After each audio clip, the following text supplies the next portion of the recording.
네, 여러분 반갑습니다.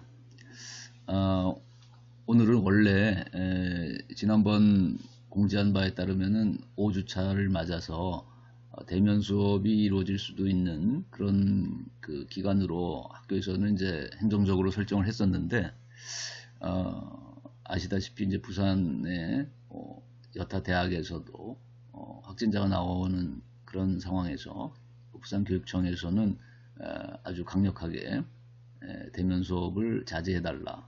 그래서 온라인 수업으로 대체해달라는 이제 이런 그 당분간의 지시가 있었어요. 그래서 학교에서도 이거를 규정을 따라서 5주, 6주 차에 걸쳐서 여전히 온라인으로만 수업을 하는 걸로 그렇게 현재 그 계획되고 있습니다. 그래서 아마 이제 추석 연휴가 다 끝나고 그리고 나서 한 7주 차 그러니까는 달력을 보자면 뭐 한 10월 그 11일 이후 10월 둘째 주부터나 돼야 7주 차니까 그때부터나 그 3학점짜리의 강의들이 한 시간 정도를 대면하는 수업으로 혼합해서 주는 여전히 그러나 인터넷 온라인이 주가 되고요.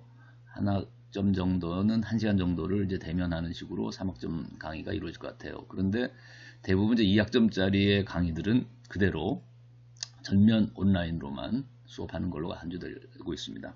그래서 여러분에게 행정적인 그런 변화 사항을 여러분에게 공지하고 오늘은 그래서 대면 수업이 없는 5주 6주 차가 되겠고 그래서 이제 오늘 5주 차에서는 크게 두 가지 그를 주로 다루려고 합니다. 하나는 기술의 그림자에 관한 내용입니다. 지난주에 이제 기술의 빛에 관한 내용을 다뤘죠. 투모로우랜드라든지 그다음 또 인간 본성론에 관한 이제 동서양의 성선설, 성악설의 철학자들의 사상을 간단하게 얘기하면서 피노키오라는 동화를 이제 영화화한 디즈니 애니메이션을 여러분에게 하나의 소재로 삼았는데 오늘은 그 격주로 이렇게 영화를 한 두 편 정도의 영화를 여러분이 재료로 해서 생각해 볼 수 있는 철학적인 사상을 연결해서 과제가 나갈 것 같고요. 오늘은 이제 또 격주로 이제 이렇게 되다 보니까 오늘은 전면 그 이론 강의가 되겠습니다. 그래서 5주차의 강의에는 여러분이 꼭 참고해야 할 만한 그런 영화나 동영상이 없습니다. 그냥 기술의 그림자와 그리고 크게 이제 보면은 두 번째는 이제 철학 상담이란 무엇인가 이런 큰 두 가지 주제를 가지고서 그래서 여러분이 이제 참고할 것은 이제 영화를 참고할 것이 아니라 교재를 여러분이 미리 다 얘기했죠. 그래서 이건 전면적으로 다 교재에 관한 내용을 요약하고 좀 더 보충하는 정도이기 때문에 또 여러분이 이제 그 교재가 좀 더 자세하게 기술되어 있기 때문에 이 강의에서는 사실 어떤 몇 포인트만 몇 개를 뽑아서 아마 요약을 할 것 같고요.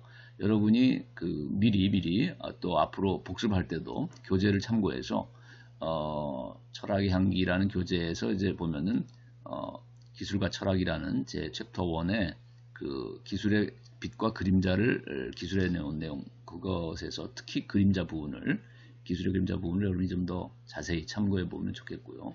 그 다음에 이제 두 번째 교재 중에 현대사회 철학상담이라는 교재 중에서는 제 1장이 해당하는 것이 아마 철학상담이란 무엇인가 이렇게 될 겁니다. 그래서 지난 한 3주차쯤에는 아마 여러분이 들어가는 말과 머릿말에 대해서 여러분이 한번 교재를 읽어보라고 했는데 오늘은 본론의 1장에 해당하는 내용들을 좀 더 그러니까 현대사회 철학상담 그리고 철학의 향기와 역사 이야기라는 이 교재에서 1장에 해당하는 그 부분을 좀 여러분이 이해하면 좋겠습니다. 미리 읽어보시고 강의를 또 듣고 또는 읽어보시면서 같이 참조해서 소화시켰으면 좋겠습니다. 네, 그래서 오늘은 그렇게 진행되는 것으로서 여러분이 알면 되겠습니다. 여러분 반갑습니다. 오늘 5주차를 벌써 맞았습니다. 요즘 SNS를 보면은 사람들이 꽃 사진을 찍어서 올리고 그것을 또 다운받아 보거나 또 검색해서 보는 이런 경우들을 많이 보게 되는데 이런 심리와 관련해서 그 한 작품 중에 대목을 인용해서 한번 얘기를 하려고 합니다. 봄이 되자 사실 사람들은 이제나 저제나 하고 병의 종말을 기다렸다. 그런데 아무도 다른 사람에게 질병이 얼마나 더 계속될지 물어보려고 하지 않았다. 왜냐하면 모든 사람들은 병이 얼마나 더 오래 갈지에 대해서는 전혀 알 길이 없다고 생각하고 있었기 때문이다. 그러나 날이 지남에 따라 그 불행에는 정말 끝이 없는 것이 아닌가 하는 두려움이 시작되었고, 그래서 동시에 패스트의 종말이라는 것이 모든 희망의 대상이 되었던 것이다. 네, 이 작품은 철학자이자 소설가 그 알베르트 까미의 이방인이란 패스트죠. 패스트라는 이방인이라는 작품으로 유명했던 또 시지프스의 신화라는 작품도 우리가 알려진 그 알베르트 까미의 그 패스트라는 소설의 한 대목입니다. 우리가 중세의 그 흑사병이 그 유럽 인구의 3분의 1을 죽음으로 몰아갔다는 그 역사적인 사건을 알고 있는데, 오늘날 우리가 코로나 사태도 그 인류에게는 정말 위협적인 상황인 것 같아요. 그래서 사실 우리가 꽃을 아까 찍어서 올리는 사진들, 벚꽃이라든지 뭐 목련화라든지 이런 꽃 사진들이 SNS상에서 많이 이제 이렇게 회자되고 또 서로 소통하고 있는 상황에서 이런 꽃 사진들 많이 올리는데, 그 심리도 아마도 우리가 이 소설의 한 대목에 나타난 것처럼 패스트의 종말, 그 코로나라는 질병의 종말에 대한 희망이 하나의 상징으로서 여겨졌던 것이 이런 어수선한 상황 속에서도 아름답게 꽃을 피우는 그 꽃의 형상, 그 속에서 사람들은 질병을 이겨내는 어떤 생명력, 거기에서 어떤 희망과 위로를 받으려고 했던 것이 아닌가. 그래서 그런 꽃의 사진들을 오늘 올 봄에 많이들 올리고 또 그것들을 감상하는 이런 사람들이 많이 있지 않는가 생각합니다. 그래서 우리가 뭐 기회가 된다면 여러분이 실존주의 철학자죠. 실존 철학자인 그 까미의 패스트나 또 이방인이나 또는 뭐 시지프스의 신화 같은 유명한 작품들 중에 어떤 작품을 하나에 선택해서 시간이 되면 뭐 그 줄거리라도 또는 뭐 읽어볼 수 있는 그런 기회가 되면 좋겠습니다.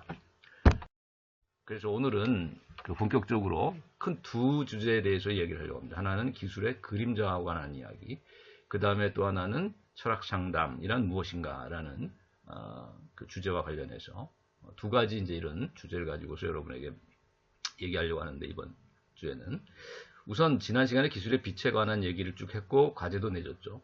그래서 오늘은 이번 주에 이제 그림자에 관한 부분을 여러분에게 간단하게 소개하고, 그리고 여러분에게 또 과제가 나갈 것 같아요. 그 첫 번째 얘기되고 있는 한국을 보면 정보의 독점 조작 통제자, 이 제목으로 되어 있는데, 우리가 21세기를 지식 정보화 사회라고 하죠.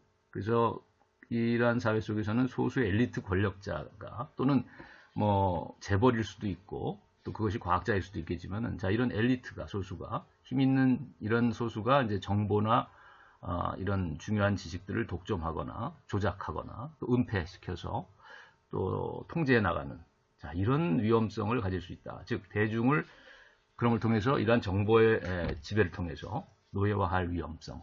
그래서 이런 정보화 사회가 되면 될수록 정보의 양극화가 또 심해질 가능성도 있다는 거죠. 물론 여기서 말하는 정보라는 것은 이제 고급 정보죠. 오늘날 그 인터넷에서 회자되는 많은 정보들이 사실은 정확하지 않은 정보들도 많고, 또 그다지 그렇게 뭐 중요한 정보가 아닌 것들이 많이 이제 그 유통되고 있지만, 정말 핵심적이고도 중요한 아주 고급의 정보들이라는 것은 많은 사람들에게는 접근하지 못하는 그런 상황일 수도 있다는 거예요. 그래서 이런 고급의 정보를 독점한 엘리트에 의해서 이 대중들이 세뇌되거나 조종되거나 지배될 그런 위험들이 있다. 위험성이 있다. 그래서 크게 두 가지를 얘기하려고 하는데, 하나는 이제 우리가 이 소수의 그 엘리트라고 할 때 정보를 독점하는 그게 사람일 수도 있고, 또 한 가지는 이제 뭐냐면 뭐 AI, 인공지능, 슈퍼컴퓨터와 같은 프로그램 같은 이런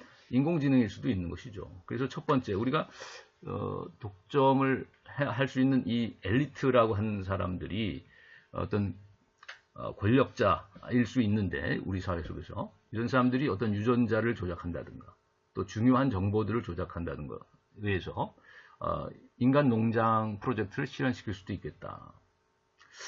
그래서 우리가 올더스 헉슬리 같은 이제 소설가가 가장 선구적인 소설가라고 알려져 있는데, 이 사람이 쓴 브레이브 뉴 월드, 멋진 신세계라고 번역될 수 있는 작품이 이제 1932년에 나온 작품인데, 이 작품이 최초의 오늘날 디스토피아적인 세계관을 가진 작품이라고 이제 철학적으로는 해석되고 있습니다. 그러니까 우리가 세계관이라고 하는 것은 철학의 영역이기 때문에, 지난번에 말했듯이 철학의 세계 개념 안에서 보면은 철학을 하나의 세계관이자 뭐 인생관이자 가치관이라고 이제 우리가 모든 사람들이 필수적으로 또 가지고 살아가야 할, 또 가지고 살아가고 있는 그런 영역이라고 볼 수 있는데, 그래서 이런 세계관적인 영역은 이제 철학의 영역이다 보니까 우리가 디스토피아적인 세계관이라고 오늘날 이런 말들을 많이 쓰는데, 그런 것들이 오늘날 많은 영화들이 깔고 있는 세계관이죠. 근데 이런 SF 영화들이 깔고 있는 디스토피아적 세계관의 원조격이 될 수 있는 시나리오를 제공한 최초의 문학 작품이 바로 올더스 헉슬리의 멋진 신세계입니다. 뭐 한 가지 조금 고급 정보를 여러분에게 드리자면은, 여러분이 잘 모를 텐데 토마스 헉슬리라고 하는 사람이 하나 있어요. 이 사람은 성문 종합 영어라고 하는 우리 7080 세대에게서는 아주 그 고전 중에 고전인 이제 영어 책이 있는데, 그게 뭐냐면 성문 종합 영어입니다.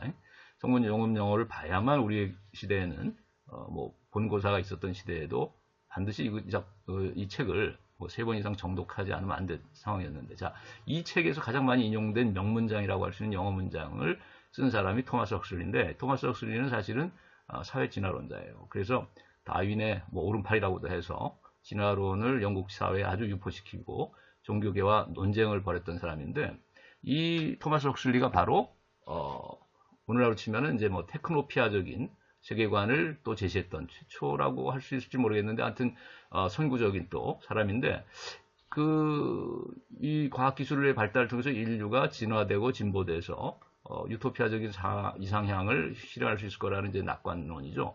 근데 이런 토마스 헉슬리의 사상에 정면 도전을 했던 것이 바로, 반대를 하는 것이 이제 바로 이 올더스 헉슬리의 브레이브 뉴 월드, 멋진 신세계라는 작품입니다.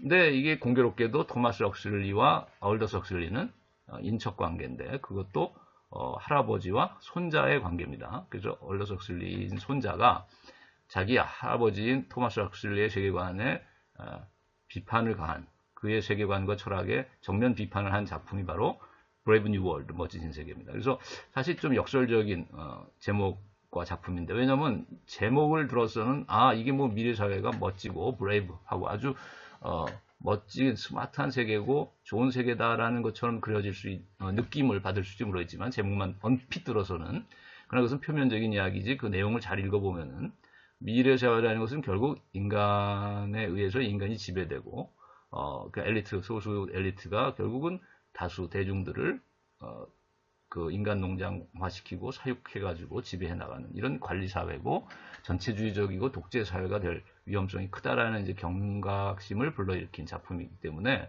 내용 자체는 디스토피아, 그러니까 디제스터와 유토피아의 합성어죠, 디스토피아는. 그래서 미래가 사실 낙관적인 유토피아가 아니라 디제스터, 재앙을 가져올 만한 사회일 거다라는 게 이제 디스토피아적 세계관인데, 여기서 어떤 비관론을 펼친 것이죠. 과학기술 비관론을 펼친 거라고도 볼 수 있는데, 자, 그래서 이제 조금 그 얘기는 이제 여러분에게 고급 정보로 그 얘기를 했고, 토마스 헉슬리와 올더스 헉슬리의 관계를.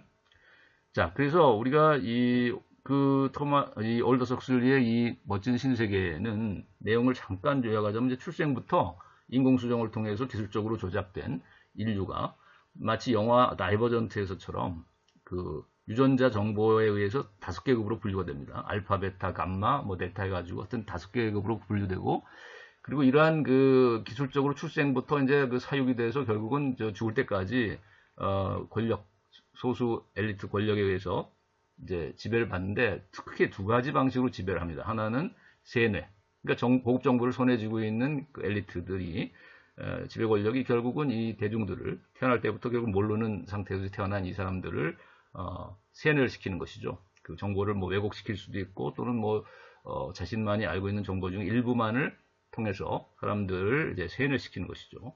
그리고 또 약물로 통제를 합니다. 그 마치 우리가 영화 이퀄리브리엄이라는 영화가 있었는데, 최근에 또 그 영화를 보면은 감정을 약물로 통제하는 내용이 나오죠. 이런 것처럼 이 그러니까 이런 영화, 오늘날의 영화들이 그 영감을 받았던 것은 바로 이런 얼더스 헉슬리의 1932년 작품 브레이브 뉴 월드, 멋진 신세계에서 이제 영감을 받았겠죠. 그래서 시나리오가 이제 유사한 점이 있는 것인데, 이퀄리브리엄이라는 이 영화에서도 보면 감정을 가진 인간적인 감정을 느끼는 사람들을 약물로 억제하고 통제해 나가죠.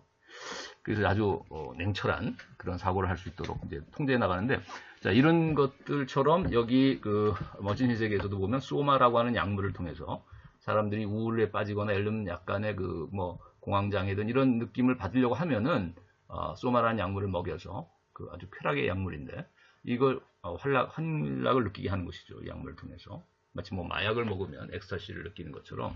그래서 이런 약물과 그 다음에 또 정보를 독점한 이 권력자들이 세뇌를 통해서 사람들을 이제 통제해 나가는 관리사회, 전체주의적인 사회를 이제 그려나가고 있습니다. 그래서 여러분이 좀 자세한 내용을 알고 싶으면 현대사회와 철학 상담이라는 그 자료실에 올라가 있죠. 전권이 올라가 있는데 그 책의 2부 2장 2절을 보게 되면 사고실험을 다루고 있어요. 철학 상담의 방법으로서의 사고실험. 그 중에서도 세 가지로 나눠서 다루고 있는데 우리가 뭐 문학에서의 사고실험이라고 하는 부분을 참고해 보면 철학에서의 사고실험, 뭐 문학에서의 사고실험, 그다음에 철학 상담에서의 사고실험 이렇게 세 수 나눠서 사고실험을 예를 들고 있는데 거기서 이제 문학에서의 사고실험이라고 해서 예를 들고 있는 내용이 이제 바로 이런 얼더스 헉슬리의 브레이브 뉴 월드, 멋진 신세계라는 작품의 이제 줄거리 요약입니다. 이걸 참고하시기 바라고.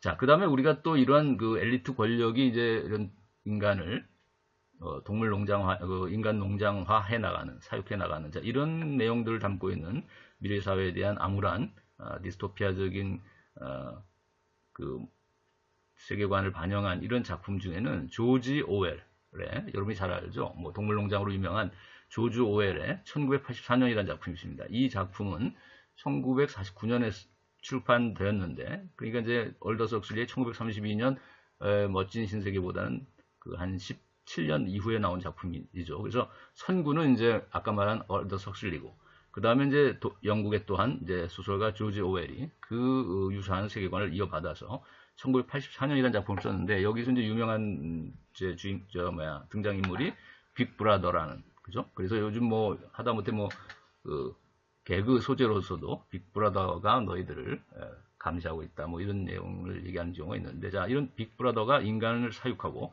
통제하는 전체주의 사회를 이제 고발하고 있는 것이 바로 조지 오웰의 1984년 작품입니다. 우리가 여러분에게 숙제로 내줬던 지난 시간 그 숙제 중에 그 외 영화 투모로우랜드라는 영화를 보라고 했잖아요. 거기서도 보면 학교에서 가르치는 내용이 여러분이 아마 본 사람은 기억이 할 수 있는지 모르겠는데, 자, 학교에서 우리가 배우는 그 내용 중에 보면은 빅브라더, 조지 오웰의 이런 1984년이나 또 얼더스 헉슬리의 멋진 신세계 이 작품에 관한 내용을 그 학교에서 선생님들이 가르치는 그런 내용들을 여러분이 볼 수 있었을 겁니다. 하나의 에피소드로.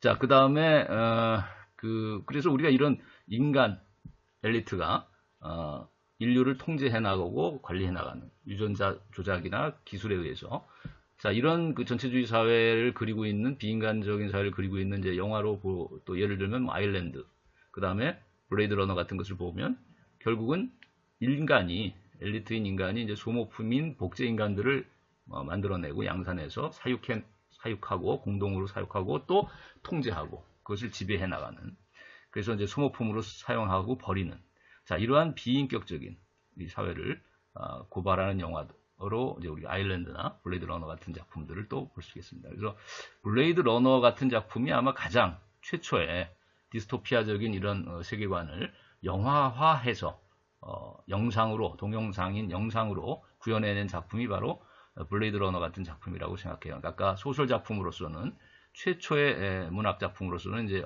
얼더스 헉슬리고 멋진 신세계 1932년 작품이고, 블레이드 러너 같은 것은 이제 영화 사상 최초의 디스토피아적인 세계관을 담는 이제 영화고, 그 이후에 모든 거의 SF 영화들의 거의 태반 이상은 뭐 요즘 뭐 터미네이터 등등 여러 가지 그 소재들의 영화들을 보면은 다 디스토피아적인 세계관이 밑에 깔려 있다고 봐야 돼요. 근데 그 원조가 아까도 말한 헉슬리의 멋진 신세계라는 작품이니까 여러분이 시간이 된다면 아까 뭐 그 우리가 자료실에 요약을 한 줄거리만 요약한 내용이 이제 담겨 있다고 했는데 여러분이 뭐 찾아서 참고를 하면 좋겠습니다.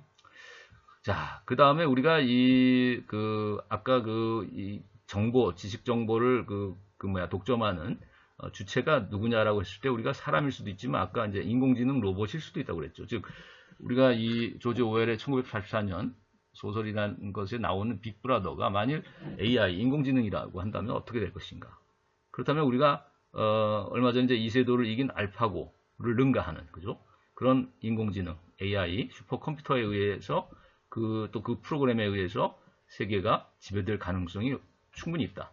자, 그런 이런 가능성을 실현한 이제 영화가 하나의 영상으로 실현해낸 영화가 우리가 매트릭스 같은 작품도 들 수 있겠죠.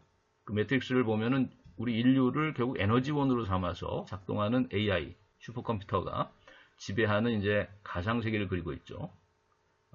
그래서 지금 얼핏 기억이 가물하지만은 하여튼 스카이넷인가 하여튼 이런 슈퍼컴퓨터의 이런 네트워킹하는 이 프로그램이 인류 세계를 이제 지배한다라는 이제 소재를 가지고서 만들어진 매트릭스라는 영화 있고 그 다음에 이제 터미네이터 같은 영화는 지금 수편이 나오고 연작이 계속 나와가지고죠. 최근에도 또 나왔었는데 그 세계관을 보게 되면 인류를 파괴하려고 하는 AI 프로그램 스카이넷, 여기에 스카이넷이 나오죠. 네, 그래서 스카이넷이 이제 인간을 멸종시키고자 하는 이런 전쟁을 벌이는 인류와 그래서 기계와 인간의 전쟁이라고 할까. 자, 이런 것을 소재로 한 것이 이제 터미네이터였고, 그 다음에 아이로봇이라는 영화가 얼마 전에 있었는데, 이 아이로봇이라는 영화를 보게 되면 로봇들을 조종해서 인간을 공격하게 하는 인공지능, 비키라는 인공지능이 나오죠.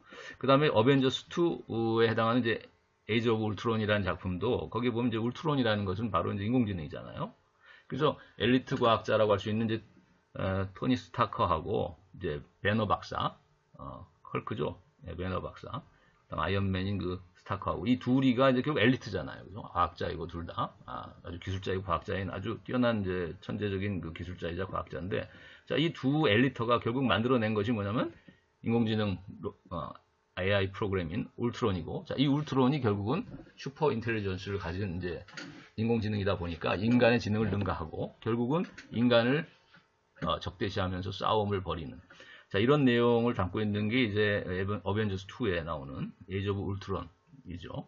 그 다음에 엑스 마키나라고 하는 얼마 전에 영화가 있었는데 거기 나오는 이제 인공지능을 장착한 여자 로봇인 에이바가 등장하고 있는데, 그 에이바는 자신을 만들어낸 과학자를 살해하고, 그리고 또 자기와 이제 그러니까 우리가 실험을 자기를 이제 테스트하기 위해서 이제 고용된 과학자가 이제 운영하는 회사의 직원, 청년과 이제 청년은 이제 이 인공지능 로봇과 사랑에 빠지지만 에이바는 아주 냉철하게 그 남자를 버려두고 자기만 연구소에서 탈출하죠. 과학자를 살해한 후. 그러니까 이제 이런 에이바 같은 로봇, 인공지능 로봇을 봤을 때는 인류를 얼마든지 해칠 수 있는 위협을 느낄 수 있는 것이죠. 자, 그 다음에 그래서 우리가 이런 지식정보 사회 속에서 이런 소수 엘리트가 인간을 지배하거나 관리하거나 정보를 독점하고 조작하고 은폐할 수 있는 이런 위험성을 우리가 느낄 수 있는데, 그러다 보니까 오늘날 철학자 슬로터 나이크라고 하는 이제 철학자는 살아있는 이제 독일 사람인데 과학 철학자인데, 이 사람은 냉소적인 이성 비판이라는 책을 썼어요.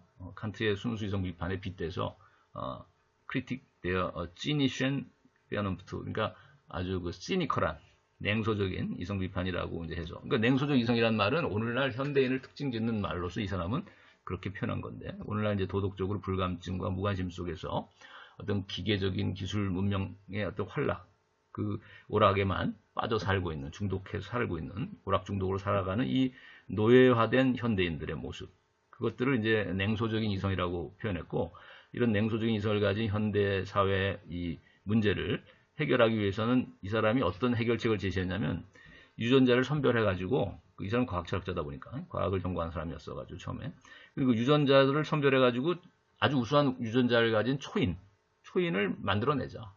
초인만을 유전자를 사용해가지고 이제 사육을 해 나가자. 이런 주장을 했어요. 마치 인간 농장 프로젝트를 이제 실현해 나가자. 우리가 이제 얼더스 억슬리나 조지 오웰이나 이전에 이 사람들이 하나의 시나리오를 제시했던 미래 사회의 어떤 악몽으로 디스토피아적인 세계로서의 시나리오에 밑받침되었었던 인간농장이라는 이 어떤 가상의 시나리오를 현실에 적용해서 만들어내자라고 한 것이에요. 이제 좋은 유전자를 선별해가지고 뛰어난 인간을 사육해 나가자라는 것이죠. 그러나 여기에 대해서는 이제 우리가 하버마스라는 비판 이론가, 오늘날도 살아있죠.